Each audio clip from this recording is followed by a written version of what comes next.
क्या यूपी में बदले जा रहे हैं दोनों डिप्टी सीएम? नमस्कार, मैं हूँ रूबी और आप देख रहे हैं जनदर्पण न्यूज। मुल्क के सबसे बड़े राजनीतिक सूबे की सियासत में पर्दे के पीछे बड़ा खेल चल रहा है। भारतीय जनता पार्टी के बीच से निकली अंदरूनी कहल की खबरों और दिल्ली में हुई ताबड़तोड़ बैठकों और मेल मुलाकातों के बाद चर्चा है कि सूबे के दोनों ही डिप्टी सीएम बदले जा सकते हैं। सूत्रों के हवाले से आई एक खबर ने केशव प्रसाद मौर्य की धड़कनें बढ़ाने के साथ ही सूबे के सियासी गलियारों में भी हलचल मचा दी है। सूत्रों और चर्चाओं की माने तो सीएम की कुर्सी का ख्वाब पाले बैठे केशव प्रसाद मौर्य के नीचे से डिप्टी सीएम की कुर्सी भी खिसकने वाली है। कहा जा रहा है कि केशव को डिप्टी सीएम के पद से स्वतंत्र कर स्वतंत्र देव सिंह को यह जिम्मेदारी दी जा सकती है। दरअसल बीजेपी राज्य में दोनों उप मुख्यमंत्रियों को बदलने जा रही है।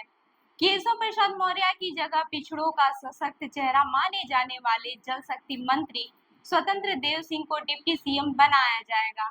इसके साथ ही डिप्टी सीएम ब्रजेश पाठक के स्थान पर ब्राह्मण चेहरे लक्ष्मीकांत वाजपेयी को दूसरा उप मुख्यमंत्री बनाया जा सकता है।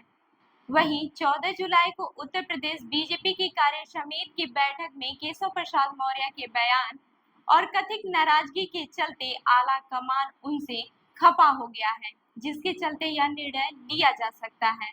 ऐसे में एक सवाल यह भी उठता है कि क्या केशव की नाराजगी का सिला ब्रजेश पाठक को क्यों दिया जा रहा है।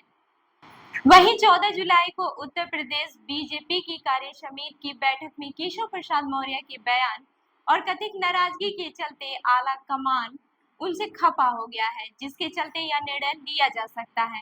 ऐसे में एक सवाल यह भी उठता है कि केशव की नाराजगी का सिला ब्रजेश पाठक को क्यों दिया जा रहा है।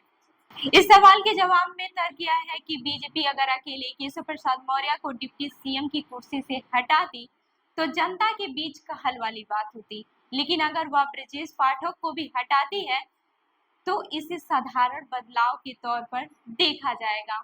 दरअसल केशव प्रसाद मौर्य ने सोमवार को एक बार फिर से संगठन और सरकार वाली बात दोहराई है। उन्होंने ओबीसी मोर्चा कार्य समिति की बैठक में सोमवार को कहा कि कोई भी चुनाव सरकार नहीं पार्टी लड़ती है और जीतती है। इसके आगे उन्होंने यह भी कहा कि तमाम नेताओं को यह एहसास नहीं था कि उन्हें सीएम बना दिया जाएगा।